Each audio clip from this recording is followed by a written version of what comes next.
Bueno, hermanos, bienvenidos a este taller.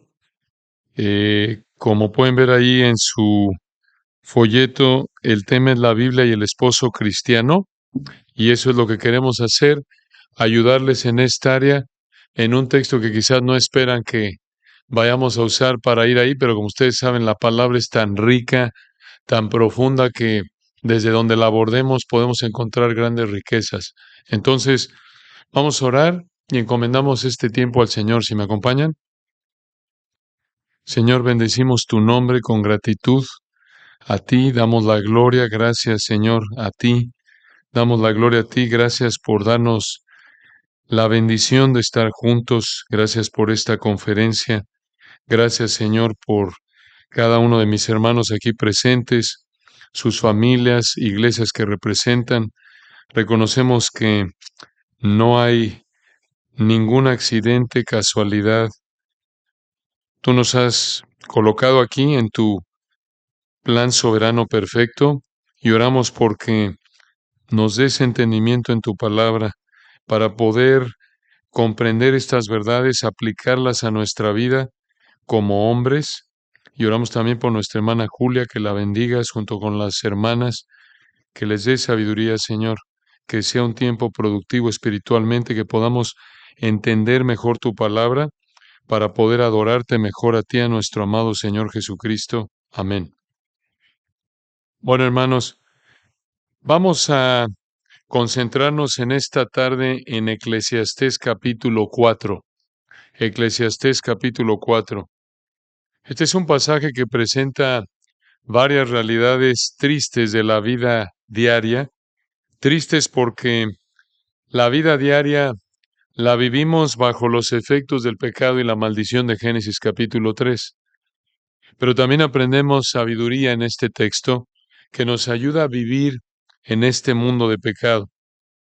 Ahora, recordemos que el libro de Eclesiastés nos presenta la insatisfacción de la vida humana bajo los efectos del pecado y la maldición de Génesis capítulo 3. Aquí en Eclesiastés capítulo 4 nos encontramos en una sección de Eclesiastés que va desde Eclesiastés 2:1 hasta el 6:9.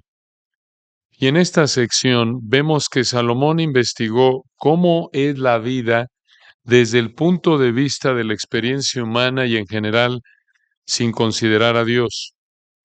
Ahora, para este estudio hemos incluido el bosquejo y varias observaciones muy útiles de un comentario escrito por un hombre llamado Dwayne Garrett. Vamos a leer Eclesiastés 4 para tenerlo fresco en nuestra mente. Si me acompañan, Eclesiastés 4, este es el texto que planeamos estudiar en esta hora. Dice así la palabra de Dios. Me volví y vi todas las violencias que se hacen debajo del sol, y aquí las lágrimas de los oprimidos, sin tener quien los consuele, y la fuerza estaba en la mano de sus opresores, y para ellos no había consolador. Y alabé yo a los finados, los que ya murieron, más que a los vivientes, los que viven todavía. Y tuve por más feliz que unos y otros al que no ha sido aún, que no ha visto las malas obras que debajo del sol se hacen. Eclesiastés 4:4. He visto asimismo que todo trabajo y toda excelencia de obras despierta la envidia del hombre contra su prójimo. También esto es vanidad y aflicción de espíritu. El necio cruza sus manos y come su misma carne. Más vale un puño lleno con descanso que ambos puños llenos con trabajo y aflicción de espíritu. Yo me volví otra vez y vi vanidad debajo del sol. Está un hombre solo y sin sucesor, que no tiene hijo ni hermano, pero nunca cesa de trabajar, ni sus ojos se sacian de sus riquezas, ni se pregunta, ¿para quién trabajo yo y defraudo mi alma del bien? También esto es vanidad y duro trabajo. Dice Eclesiastés 4:9, mejores son dos que uno, porque tienen mejor paga de su trabajo, porque si cayeren, el uno levantará a su compañero, pero ay del solo, que cuando cayere no habrá segundo que lo levante. También si dos durmieren juntos, se calentarán mutuamente. Mas ¿cómo se calentará uno solo? Y si alguno prevaleciere contra uno, dos le resistirán, y cordón de tres dobleces no se rompe pronto. Y escuchen los versículos 13 al 16, una verdad tan importante que veremos a detalle en un momento si Dios quiere. Así cierra Eclesiastés 4:13. Mejor es el muchacho pobre y sabio que el rey viejo y necio que no admite consejos, porque de la cárcel salió para reinar, aunque en su reino nació pobre. Ve a todos los que viven debajo del sol caminando con el muchacho sucesor, que estará en lugar de aquel. No tenía fin la muchedumbre del pueblo que le seguía. Sin embargo, los que vengan después tampoco estarán contentos de él. Y esto es también vanidad y aflicción de espíritu. Como toda la palabra de Dios, este es un texto muy, muy importante y es un texto que planeamos aplicar en este día, en esta ocasión, a los hombres, a nosotros. Y aquí vamos a dividir el texto en cuatro partes para facilitar nuestro estudio. Aquí en Eclesiastés 4, Salomón habla de cuatro temas que te enseñan sabiduría. Cuatro temas que te enseñan sabiduría. En primer lugar, el tema de la opresión. En segundo lugar, el tema del dinero. En tercer lugar, el tema de la amistad. Y en cuarto lugar, el tema de la popularidad. Opresión, dinero, amistad, popularidad. Estas palabras que acabamos de leer las escribió el Espíritu Santo usando a Salomón alrededor del 940 al 931 antes de Cristo. Pero como es toda la palabra de Dios viva y eficaz, inspirada, perfecta, como su autor, nuestro amado Señor, parece que lo escribieron esta mañana. Observen entonces el primero. Aquí viene el primero de cuatro temas que te enseñan sabiduría como hombre, cuatro temas que te ayudan a cultivar la sabiduría en estas áreas de tu vida como un hombre de Dios, un hombre cristiano. El primero es la opresión, el tema de la opresión, ahí en los versículos 1 al 3. Aquí en Eclesiastés 4, 1 al 3, Salomón hace una observación sin ofrecer solución. Recuerden, nos está presentando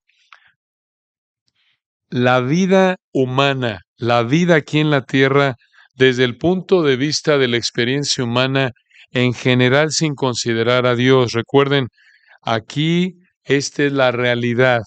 Esta es la realidad de vivir en este mundo bajo los efectos del pecado, bajo los efectos de la maldición de Génesis 3. Esta es la realidad. Vean aquí cómo Salomón hace una observación de la realidad sin ofrecer solución. Vean Eclesiastés 4:1, el tema de la opresión. Dice aquí el texto, me volví vi todas las violencias. Esa palabra violencias traduce una palabra hebrea que se refiere a opresiones, se refiere a cómo alguien peca contra otro, cómo una persona que tiene poder para afligir a otro, aflige a la persona. A eso se está refiriendo. Violencias. Cómo la gente en autoridad en este mundo bajo el pecado puede causar aflicción, sufrimiento a aquellos que están bajo su autoridad. Versículo 1. Me volví y vi todas las violencias u opresiones que, escuchen esto, se hacen debajo del sol. Una frase muy importante en Eclesiastés se refiere a vida aquí en la tierra, la vida aquí en la tierra. Y continúa el texto, versículo 1. Y he aquí, observen, después de que dice, me volví, vi todas las opresiones que se hacen aquí en la tierra, y he aquí, en el hebreo esa palabra, he aquí, enfatiza lo que viene. Atención a lo que viene, versículo 1. Las lágrimas de los oprimidos, sin tener quien los consuele, y la fuerza estaba en la mano de sus opresores, de los que tenían el poder para causarles aflicción. Y versículo 1 al final, y para ellos no había consolador. Aquí la opresión se puede ver en injusticia, en abuso de poder, en crueldad. Usando la palabra que usa aquí el Espíritu Santo, los opresores tienen el poder para oprimir y los oprimidos no pueden disfrutar de la vida porque no tienen el poder para quitarse esa opresión. Ahora, hermanos, muy importante definir los términos como el Espíritu Santo los define. Esta no es una definición marxista, comunista, opresores oprimidos, la burguesía y los plebeyos. No, no, no, no podemos importar eso aquí. Esto no es justicia social. Muy importante esto. Ninguno se va aquí con la idea de que, mira, nada más la palabra de Dios enseña la justicia social. Hay que levantarse contra la burguesía. No, hermanos. Esas son ideas no bíblicas. Este texto simplemente está presentando una realidad. Obviamente, cuando el Espíritu Santo escribió esto alrededor del 940 al 931 antes de Cristo, no se había formulado el marxismo, aunque obviamente esa manera de pensar pecaminosa no bíblica ya estaba en la mente de muchos, aunque no se definiera así. Pero el punto aquí del versículo 1 es que tienes a personas en autoridad o personas incluso sin autoridad que tienen el poder para abusar su poder, para abusar de su poder, tienen la autoridad para causar sufrimiento sobre aquellos que están bajo ellos. Esta es una realidad que tú como esposo tienes que reconocer. Si tú estás casado, tienes hijos, incluso si eres un jefe en el trabajo, incluso si eres un líder de ministerio en la iglesia, esta es una realidad. Es una realidad.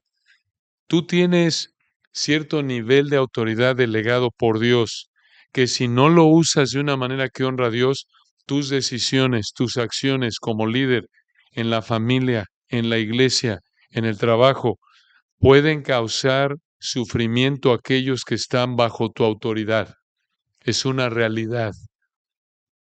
Y lo vivimos y lo sabemos. Y puedes estar del otro lado, bajo gente, digamos que tú eres el oprimido. Y puede ser en el contexto de la iglesia, cuando el pastor o el líder de ministerio en el que sirves, o cuando el jefe en el trabajo toma decisiones no sabias o incluso hasta pecaminosas, tú sufres. ¿No es cierto? Esa es la realidad que vemos en el versículo 1.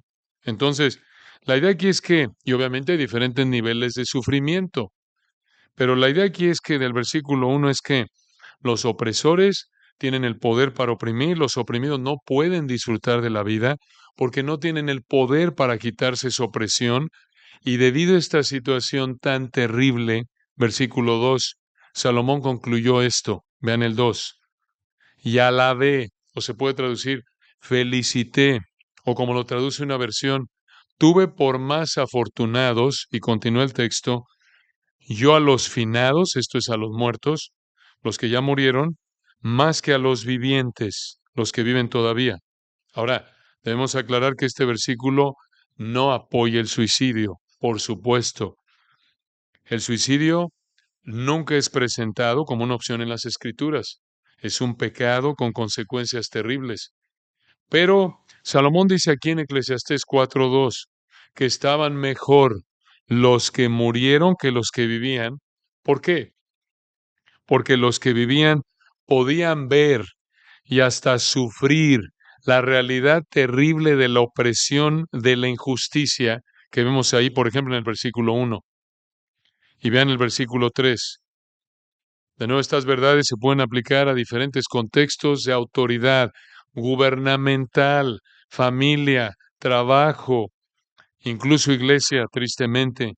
Y versículo 3 continúa, y tuve por más feliz, o se puede traducir, y tuve y mejor que unos y otros, mejor que los que ya murieron y los que viven, versículo 3 al final, al que no ha sido aún, que no ha visto las malas obras que debajo del sol se hacen. Esto es las malas obras que se hacen aquí en la tierra. ¿Cuáles son las malas obras aquí? La opresión del versículo 1. Entonces la idea del 3 es esta. El que no ha nacido no ha visto la maldad de la opresión del versículo 1 y por eso esté en una condición mejor que los que ya murieron, porque ellos, los que ya murieron, ellos sí vieron esa opresión y probablemente fueron oprimidos a un grado u otro, y los que están viviendo la están viendo y algunos de ellos están siendo oprimidos. Hermanos, todos vivimos esta realidad a un grado u otro. Debido a que nuestra obediencia, incluso como creyentes, no es perfecta, porque estamos en un mundo sí, bajo los efectos del pecado, bajo los efectos de la maldición de Génesis 3, y eso incluye nuestros cuerpos de pecado que hacen que no obedezcamos de manera perfecta al Señor, aunque esta no es excusa por pecar, es una realidad. Y tenemos que proseguir a la meta, Filipenses 3. Tenemos que seguir cultivando la santidad, honrar al Señor. Pero la realidad es que como esposos, como padres, como jefes, como líderes en la situación en la que estemos, nuestro pecado causa un nivel de aflicción a un grado u otro a aquellos que están bajo nuestro liderazgo. Cuando la regamos, en términos mexicanos, usando ese término, cuando cometemos decisiones, tomamos decisiones no sabias o hasta pecaminosas en nuestro hogar, ¿quién es la primera persona que sufre si estás casado? Tu esposa. Lo mismo nuestros hijos, les salpica. Esa es la idea aquí. Y al revés nosotros, cuando el presidente de la nación donde vivimos toma malas decisiones, ¿a quién afecta? A los ciudadanos.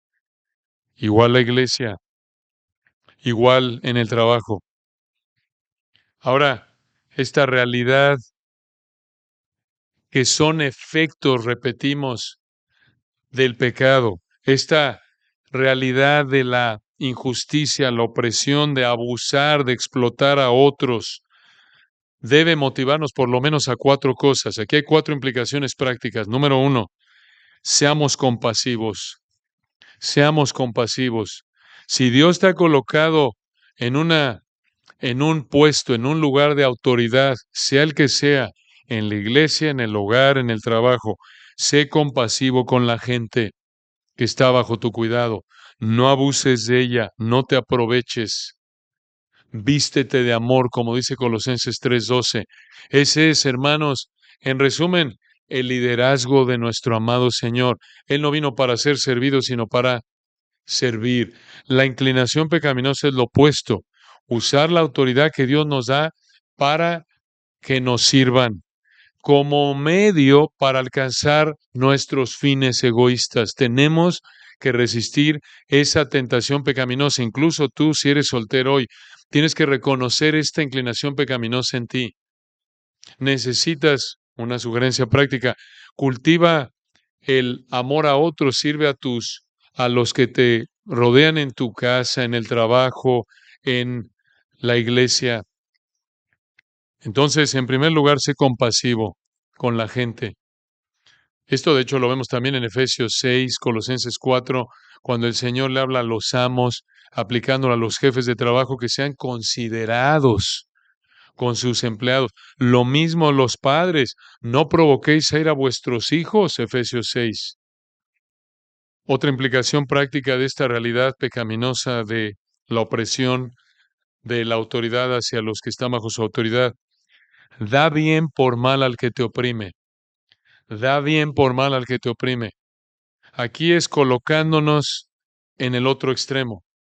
Desde el punto de vista del liderazgo, no primas. Desde el punto de vista de que eres alguien, todos estamos bajo alguna autoridad, todos.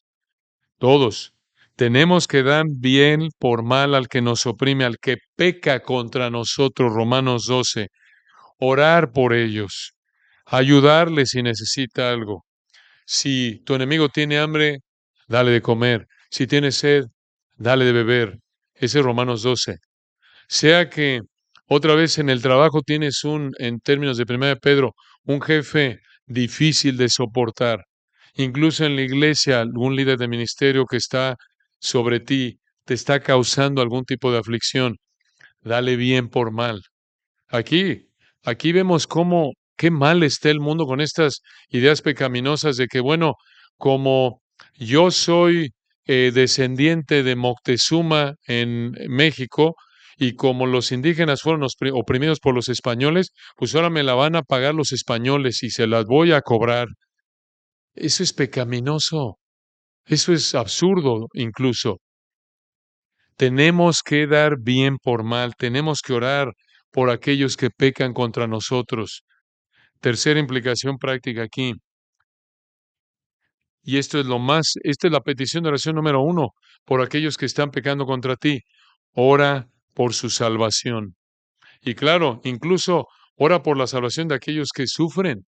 Ora por la salvación de, vamos a decirlo así en términos de Eclesiastés 4, de los opresores y de los oprimidos. Ora por todos, porque eso es lo que más necesitan. Cuando ves en la calle donde vives y ves las malas decisiones que toma el presidente o las autoridades, ves las ineptitudes de la policía, ves a la gente sufriendo, incluso tú, por el mal uso de autoridad, por el pecado, la corrupción, ora por todos. Porque recuerda, aunque estuviéramos viviendo en un país que, en términos hipotéticos, se aplicara la ley del Antiguo Testamento de manera perfecta, y la sociedad fuera una potencia económica y no hubiera crimen, aún así la gente sin Cristo se iría al infierno en esa situación. Y eso es lo que importa. Eso es lo más importante. Recuerden, ¿qué aprovechará el hombre si ganare el mundo y perdiere su alma? Nada. No perdamos eso de vista, hermanos, porque a veces nos carga estando en nuestros países en vías de desarrollo, y en todo país se ve esto, aún en países de primer mundo. Vemos tanto sufrimiento a nivel social que nos carga, ¿no es cierto? Y a veces es fácil, incluso como iglesia, perder de vista la prioridad que es predicar el Evangelio. Y nos carga y vemos a la gente oprimida y vemos a la gente sufriendo y a los pobres y demás. ¿Quieres hacer algo? No está mal, eso es compasivo, pero que esa ayuda temporal sea un medio para traerles el Evangelio, porque eso es lo que más necesitan, no lo olvides. Eso es lo que más necesita todo ser humano. En cuarto lugar, otra implicación aquí, confía en Dios, confía en Dios. Sí, Eclesiastés 4 va a ser una realidad desde Génesis 3 hasta que el Señor regrese y establezca su reino milenial. Es la realidad. No va a cambiar esto. El ser humano no tiene la capacidad de cambiar los problemas, de corregir los problemas de este mundo. No, solo Cristo. Lo vemos en Daniel con la piedra que viene y parte la estatua que representa en Daniel 2 a los reinos de este mundo. Solo Él. Él, hasta que venga en Apocalipsis 19, va a corregir todo lo que está mal en este mundo y va a gobernar de manera perfecta. Todas las promesas de campaña de todo candidato, todas las innovaciones, ideas, filosofías, no sirven. Son fantasía. Entonces, confía en Dios, Él sabe lo que pasa, Él lo controla para cumplir sus propósitos perfectos y en su tiempo Él va a juzgar a cada uno conforme a sus obras. Confía en Dios. Recuerda, Dios no nos ha dado la responsabilidad de ser jueces, por eso no debemos cobrárnosla, no debemos juzgar. Romanos 12, mía es la venganza, yo daré el pago, dice el Señor. No tenemos que buscar cobrárnosla, Dios no nos ha llamado a ser Batman, no nos ha llamado a ser Robin Hood, no, no hermanos, no, solo Él va a corregir. Nuestra responsabilidad es ser fieles, cultivar la santidad, predicar el Evangelio en el lugar donde Dios nos ha colocado y Dios va a salvar a sus escogidos a través de la predicación del Evangelio. Esa es la misión de la iglesia. No lo perdamos de vista. En medio de este mundo donde hay opresión. Entonces, este es el primero de 4 temas que te enseñan sabiduría. El tema de la opresión, versículos 1 al 3. Veamos el segundo, el tema del dinero, versículos 4 al 8. El tema del dinero. Dice aquí en el 4:4, continúa hablando Salomón, describiendo la realidad de la vida bajo los efectos del pecado y la maldición de Génesis 3. Esta es la vida diaria en la tierra, en toda época, todo lugar, toda nación, Eclesiastés 4:4. He visto asimismo que todo trabajo o esfuerzo se puede traducir, y toda excelencia, o se puede traducir éxito de obras, despierta. Vean la palabra despierta. Se puede traducir mejor que sale de, como lo traduce una versión, que sale de, y sigue el texto, véanlo, la envidia del hombre contra su prójimo. También esto es vanidad, esto quiere decir nada, es vacío, y aflicción de espíritu. Eso significa perseguir el viento. ¿Qué significa el 4? ¿De qué está hablando el versículo 4? La idea es esta. Buscar dinero por envidia te deja satisfecho. Buscar dinero por envidia te deja satisfecho. Si buscas ganar dinero porque envidias el dinero de alguien más, tú vas a terminar insatisfecho. Debes buscar primeramente el reino de Dios y su justicia, y todas estas cosas te serán añadidas. Debes trabajar porque Dios te manda a trabajar. El que no quiere trabajar tampoco coma. Debes trabajar porque Dios te manda a proveer para tu familia mediante el trabajo. 1 Timoteo 5. Debes trabajar, Efesios 4, para ayudar al que tiene necesidad. Debes trabajar para que a través de ti Dios provea para los gastos operativos, por así decirlo, de extender el Evangelio. Debes trabajar para tener la oportunidad de que, conforme a tu capacidad, ofrendes de manera proporcional a tu ingreso, de manera sacrificada, como un dador alegre. Es un privilegio adorar a Dios a través de la ofrenda. Pero no debes buscar trabajar porque ves a alguien que tiene más que tú y dices, yo quiero lo que él tiene y quiero más. Eso te va a dejar insatisfecho, eso es pecaminoso y te va a dejar al final del versículo 4 con nada, persiguiendo el viento. Y vean, sigue hablando aquí del dinero, versículo 5. Alguno habiendo dicho eso diría, bueno, pues entonces no trabajo. Ah, no. Entonces, versículo 5, aclaración para el flojo. Vean lo que dice el 4:5. El necio cruza sus manos y come su misma carne.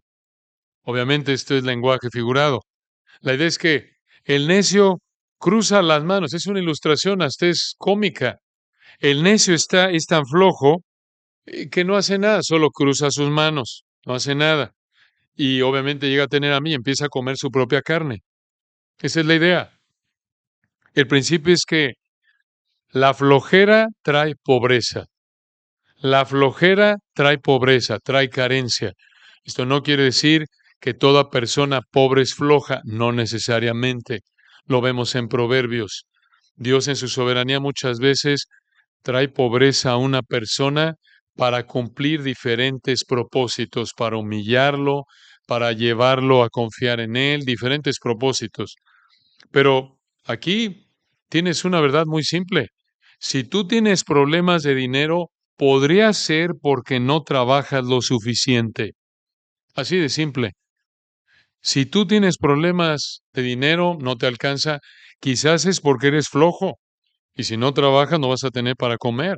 Entonces, esto es muy práctico. La exhortación que parte de aquí es, no seas flojo y trabaja. Trabaja duro en donde estás. Trabaja duro en la responsabilidad que Dios te ha dado, en tu escuela, en el trabajo, en el ministerio. Trabaja duro. Ahora, vean la sabiduría perfecta del Señor. Esto es hermoso. Cómo va el Espíritu Santo equilibrando los extremos a los que nos vamos al escuchar esto. En el versículo 4 vimos el asunto de que, hombre, no trabajes por envidia, y alguien podrá decir, bueno, entonces no hago nada. Y versículo 5 dice, no, no, no, no, no puedes no hacer nada. Y el otro extremo es, bueno, entonces voy a dedicarme a trabajar. Ah, no, eso tampoco, versículo 6, véanlo. Más vale, o se puede traducir mejor, más vale un puño lleno con descanso o reposo que ambos puños llenos con trabajo y aflicción de espíritu. Esa frase aflicción de espíritu otra vez traduce la idea de perseguir el viento. Es inútil. ¿Puedes perseguir el viento? Pues puedes intentar, pero no lo vas a alcanzar. No lo puedes ni ver. Entonces la idea del 6 es esta. Mejor tener poco y tranquilo que tener mucho y lleno de trabajo y preocupación. En resumen, los versículos 5 y 6 dicen, escuchen, por un lado, versículo 5, evita la flojera. Por otro lado, versículo 6, evita la esclavitud al trabajo. Por un lado, evita la idolatría de la comodidad, flojera. Por otro lado, evita la idolatría del trabajo o el dinero. En las palabras de Pablo en 1 Timoteo 6, raíz de todos los males es el amor al dinero, mas tú, hombre de Dios, huye de estas cosas, que incluye el amor al dinero. Huye del amor al dinero que te lleva a vivir esclavizado para el trabajo. Y esta verdad del versículo 6, hermanos, es tan sabia, tan importante. Hermanos, mejor ser obedientes al Señor y tener poco que desobedientes a Dios y tener mucho. Esto lo reitera Salomón ahí en Proverbios 15, 16 y 17. Dice así Proverbios 15, 16. Mejor es lo poco con el temor de Jehová que el gran tesoro donde hay turbación.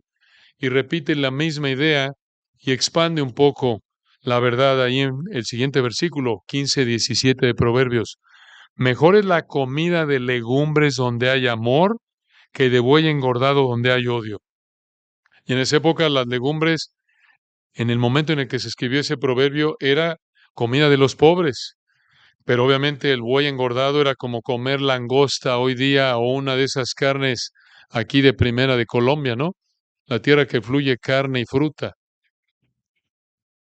Entonces, hermanos, mejor ser fieles al Señor, mejor ser obedientes al Señor, porque si somos obedientes al Señor vamos a estar satisfechos con lo que el Señor nos dé, vamos a estar contentos, gozosos. Y observen, en el versículo 7 y 8 vuelven a señalar, aquí el Espíritu Santo remarca la insatisfacción de vivir para el dinero. Esa insatisfacción del versículo 6 de vivir para el dinero la recalca en el 7 y 8. Vean, Eclesiastés 4, 7. Yo me volví otra vez y vi vanidad, otra vez vi la nada, vaciedad, en el sentido de vivir en este mundo fuera del Señor. Y vean cómo lo dijo, vi vanidad debajo del sol, esto es, vi cómo es la vida vacía aquí en la tierra, de nuevo, desde el punto de vista de Génesis 3, la vida de pecado apartada del Señor. Y nos da una ilustración, versículo 8. Está un hombre solo y sin sucesor, que no tiene hijo ni hermano, pero nunca cesa de trabajar o nunca cesa de esforzarse, ni sus ojos se sacian. En el hebreo, están satisfechos de sus riquezas. Este es un hombre solo que no para de trabajar, que es rico y no está satisfecho con la riqueza que tiene, y concluye el 8, ni se pregunta, ¿para quién trabajo? ¿O para quién me esfuerzo? Yo, y defraudo, privo, en el hebreo, privo mi alma del bien o de placer o de disfrutar. Concluye el 8, véanlo. También esto es vanidad, esto es vacío y duro o malo, desagradable trabajo. Aquí el versículo 8 presenta un hombre que vive para ganar dinero, pero no tiene con quién compartirlo. Podríamos decirlo así, el dinero es su único pariente. Vean qué verdad, hermanos, el amor al dinero no satisface. El versículo 8 está explicando, esta es una mini teología del dinero, vean de nuevo, hermanos, la perfección de la palabra de Dios. No tenemos tiempo de ahondar en esto, pero pueden ustedes estudiarlo más. Aquí vemos varias verdades del amor al dinero en el versículo 8. El amor al dinero no satisface. Además es irracional. Por eso este hombre no se pregunta no sé para quién trabajo yo y privo mi alma de placer. Es irracional. Y además es una pérdida de tiempo, es vanidad y duro trabajo. Hermanos, qué importante es evaluar nuestra vida a la luz de esto. ¿Para qué estás trabajando? Ayudarle a nuestros hijos a entender esto. No vivir para el dinero, no vivir para lo material. ¿Por qué? Porque el amor al dinero, como dice Eclesiastés 4:8, no sacia, no satisface, es irracional, es una pérdida de tiempo. Incluso así lo dice Salomón allá adelante en Eclesiastés 5:10. Escúchenlo. Eclesiastés 5:10. El que ama el dinero no se saciará de dinero. Y ahí, hermanos, pueden incluir cualquier otra cosa en la vida. No que el dinero sea malo. Esta es una verdad tan importante. Escucha, piénsalo y puedes estudiarlo más después. Si vives para cualquier cosa que no sea el Señor, no vas a estar satisfecho. Incluso si eso es un regalo de Dios que en sí no es pecado, el dinero no es pecado, el dinero es amoral. Y lo mismo, hay tantas bendiciones que Dios nos da: dinero, sexo, comida, trabajo, puedes disfrutar del deporte, la salud. Pero si amas eso, no te saciarás de eso. Si vives para eso, vas a estar insatisfecho, porque el Señor ha diseñado que lo amemos a Él con todo nuestro corazón, mente, alma y fuerzas, que la prioridad de nuestra vida sea agradarlo a Él, que Cristo tenga la preeminencia en nuestra vida. Si Cristo no tiene la preeminencia en tu vida, algo más lo va a tener y vas a vivir insatisfecho, que al final vivir para cualquier cosa que no sea Cristo es vivir para ti mismo. Tan importante esta verdad, hermanos. Esto nos lleva al tercer tema que te enseña sabiduría. Sí, enséñale a tu hijo a trabajar duro, enséñale a no ser flojo, pero no le enseñes a vivir para el dinero. Ya vimos en primer lugar el tema de la opresión, en segundo lugar el tema del dinero, en tercer lugar vean el tema de la amistad. El tema de la amistad, versículos 9 al 12. La insatisfacción de vivir para ganar dinero sin tener con quién compartirlo, que vimos ahí en los versículos 7 al 8, llevó a Salomón a hablar de la amistad. En resumen, los versículos 9 al 12 dicen: es mejor estar acompañado, es mejor estar acompañado. El diseño de Dios para el matrimonio lo ilustra, recuerdan, en Génesis 2:18, no es bueno que el hombre esté solo, le haré ayuda idónea para él. Escucha, hermano, si esta mañana eres soltero, esta tarde, si Dios no te ha llamado a ser soltero, debes estar en proceso de casarte, debes estar buscando a alguien, asumiendo que ya estás en una etapa en la que puedes trabajar y mantener una familia. 1 Corintios 7, ¿cómo sabes si Dios no te ha llamado a ser soltero? Es muy simple, mejor es casarse que estarse quemando. A causa de las fornicaciones, cada uno tenga su propia mujer. Si no estás satisfecho sexualmente, aun cuando estás cultivando la santidad, debes casarte, así de simple. Dios diseñó que te cases, ese es el diseño de Dios, y Dios va a traer una mujer para ti conforme a su voluntad, y tu responsabilidad es ser un hombre de Dios, orar por una mujer fiel, buscar una mujer fiel. Porque otra vez no es bueno que el hombre esté solo. Y aquí en Eclesiastés 4, 9 al 12 vemos cuatro beneficios de la amistad, cuatro beneficios de estar acompañado. Claro, estos beneficios dan por sentado cierta calidad de amistad. Un amigo o un cónyuge amoroso, no egoísta, que por la gracia común de Dios llega a ver gente incrédula que tiene un nivel de abnegación, pero obviamente estos beneficios no se disfrutan a plenitud a menos de que la persona sea creyente, obediente. Entonces, escuchen cuatro beneficios. Número uno, de la amistad. La amistad trae más ganancia que la soledad.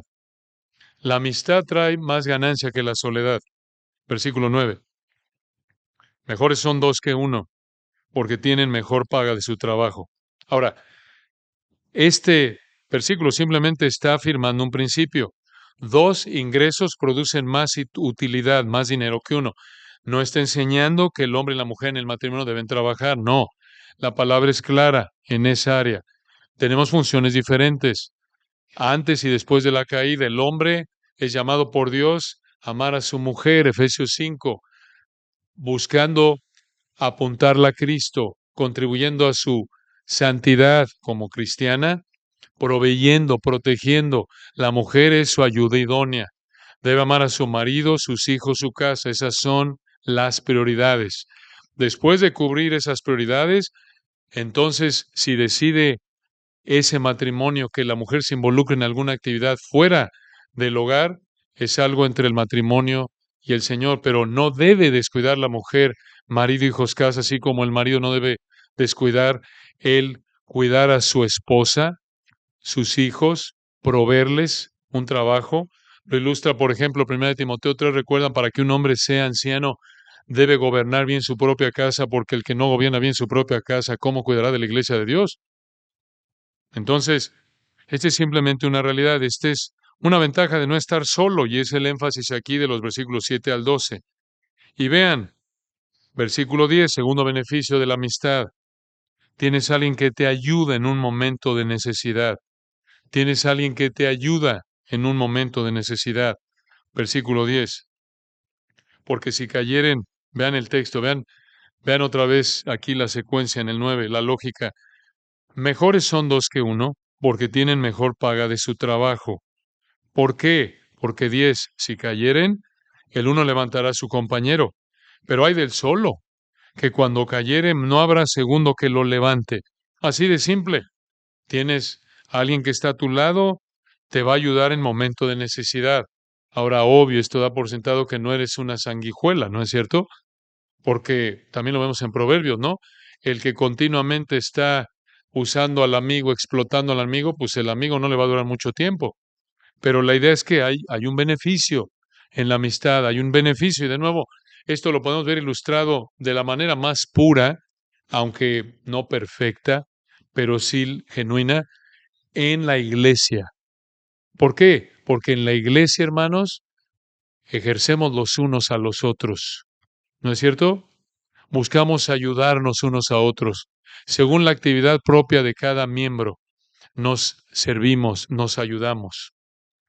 Esto como una aplicación práctica tan importante, hermanos, que estemos involucrados en una iglesia local, que estemos siendo fieles en estar involucrados, hermanos. Zoom no es suficiente. Facebook no es suficiente. Si no hay de otra, gracias a Dios, si estás enfermo y no puedes ir, pues mejor eso que nada, ¿verdad? Pero no puede reemplazar la comunión cara a cara. Es imposible. Los unos a los otros, el adorar juntos al Señor, congregados a través de los unos a los otros, es irreemplazable. Incluso en una conferencia como esta, aunque no somos una iglesia local propiamente identificada, somos una parte del cuerpo de Cristo, varias iglesias locales y, como lo decía Santi anoche, el compañerismo, la comunión nos deleita, nos fortalece, nos anima, ¿no es cierto?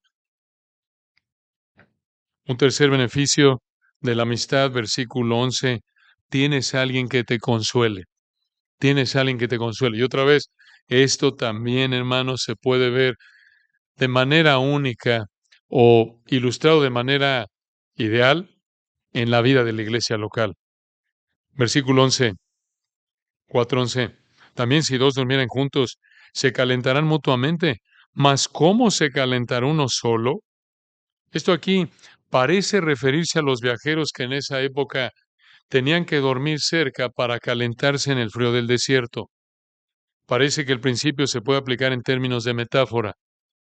Entonces, hermanos, ¿dónde encuentras consuelo? Ese es uno de las bendiciones otra vez de tener una relación de amistad con alguien. Obvio, en el matrimonio será el primer lugar. De ahí la iglesia, ¿no es cierto? La familia que honra al Señor, que está buscando evangelizar a sus hijos, edificar a sus hijos ya salvos. La familia sería también una excelente ilustración de esto en particular, en la gracia común de Dios, claro, pero en particular y de manera ideal en una familia cristiana que está buscando honrar al Señor. Y hermanos, esto es importante recordarlo, otra razón como hombres, porque a veces los hombres, hermanos, tendemos a ser muy solitarios, ¿no es cierto? Nuestra esposa está, pues tú vete, yo me quedo viendo aquí la Copa América. Perdón, hermanos, ya aquí le pisé el callo a alguno. O la Eurocopa. Gracias por el sacrificio que están aquí resistiendo el celular. Bueno, algunos de ustedes ahí como que bajan la mirada. Pero gracias por su abnegación, por abstenerse por ahora. Pero hermanos, vean las bendiciones de estar cultivando relaciones con otros. Obviamente con otros hombres que aman a Dios, que nos ayudan, que son sabios. El que con sabios anda, sabio será, como dice Proverbios. Y vean, beneficio número 4 de la amistad, ahí en el versículo 12. Tienes a alguien que te protege. Tienes a alguien que te protege. Vean el 4:12. Y si alguno prevaleciere contra uno, dos le resistirán, y cordón de tres dobleces no se rompe pronto. Bastante clara la ilustración, ¿no es cierto? En resumen, implicación práctica resumida de este texto, busca un amigo fiel, pero en primer lugar, sé un amigo fiel.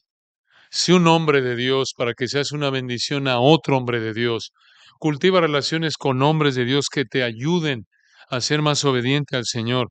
En términos bíblicos, un amigo fiel, escucha, busca tu bienestar espiritual desinteresadamente.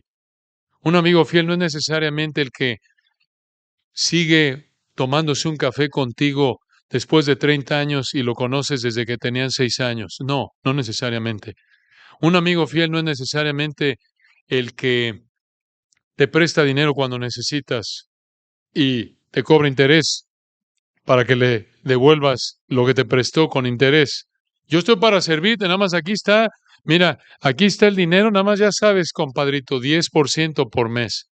Yo estoy para servirte, yo te quiero. Aquí está tu compadre. No, hermanos, si eres un amigo fiel, vas a buscar el bienestar de tu amigo sin importar cómo te afecte. Abnegación.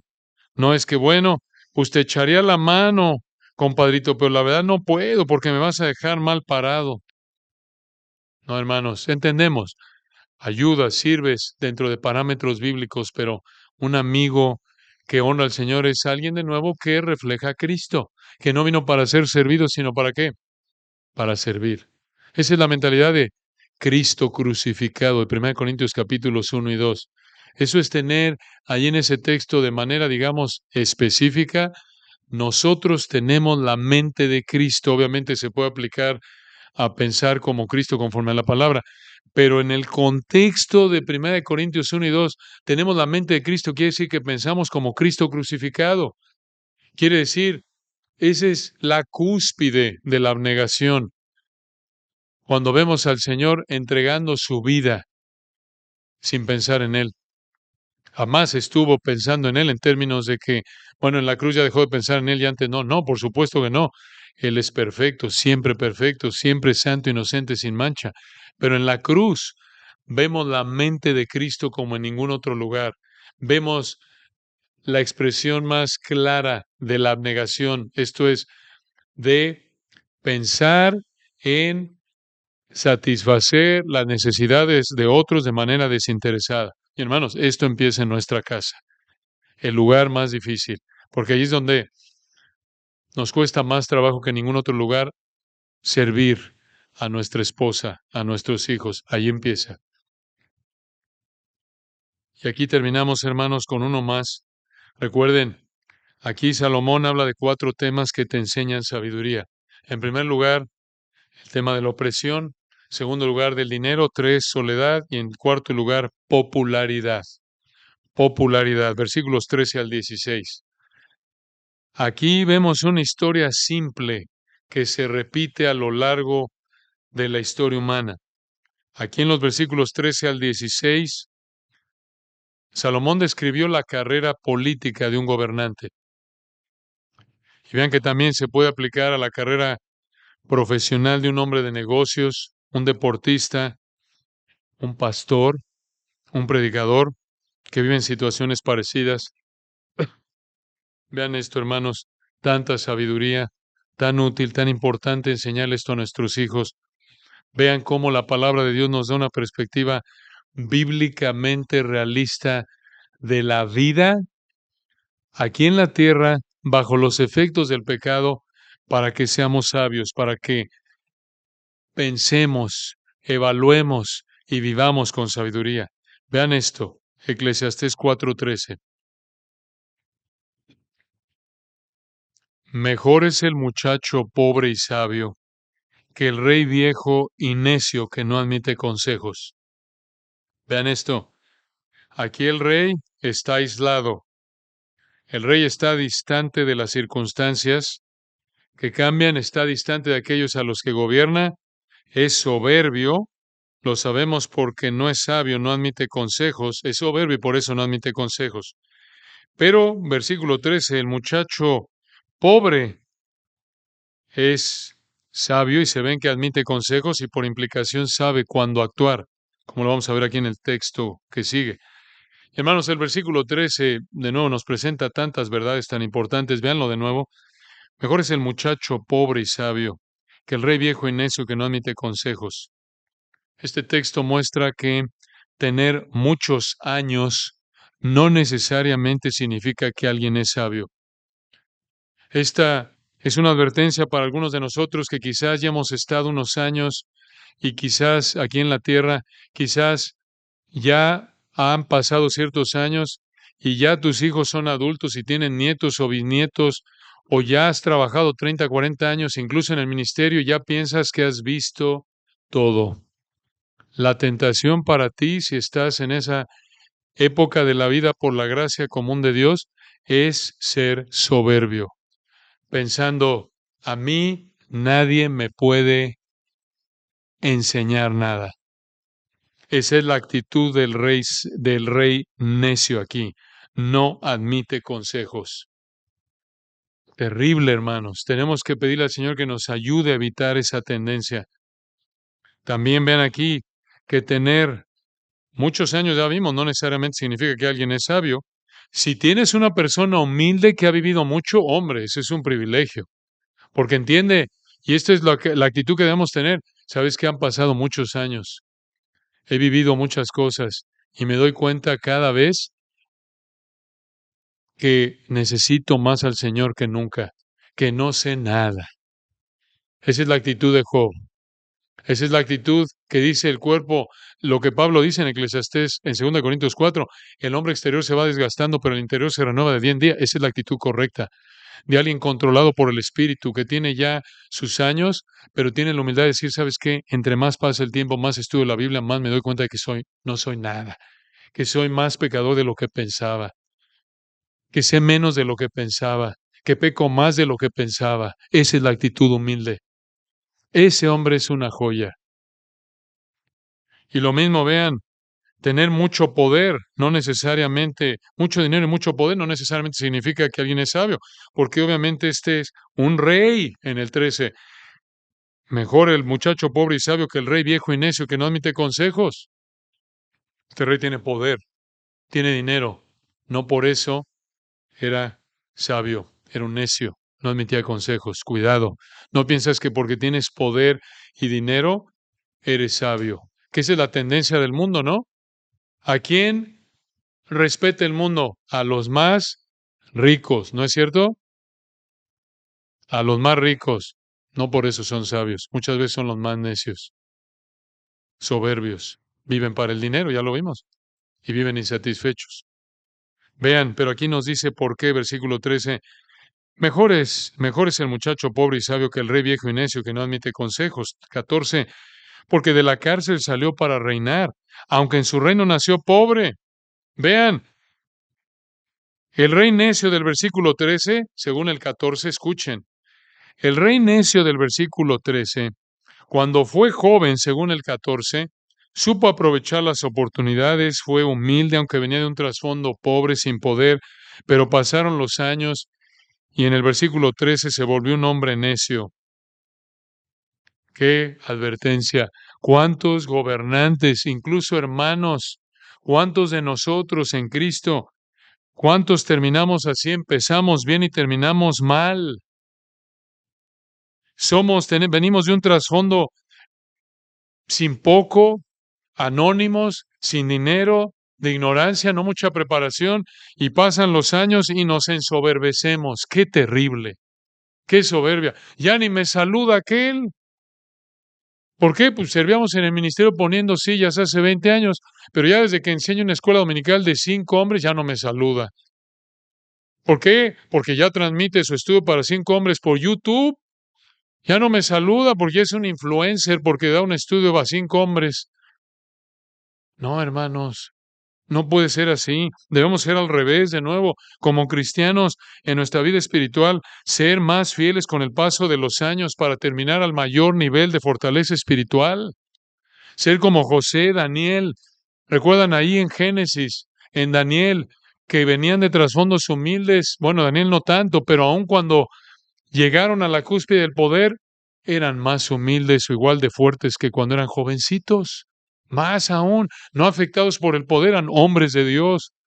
Que acabemos como Pablo diciendo, he acabado la buena, he peleado la buena batalla, he acabado la carrera, he guardado la fe. Esa es la meta.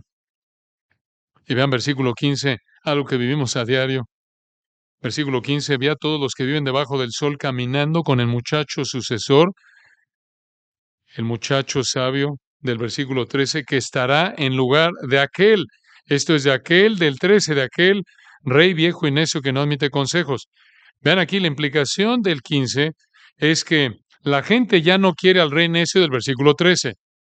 Y la gente tiene su esperanza en el muchacho que va a reemplazar al rey necio.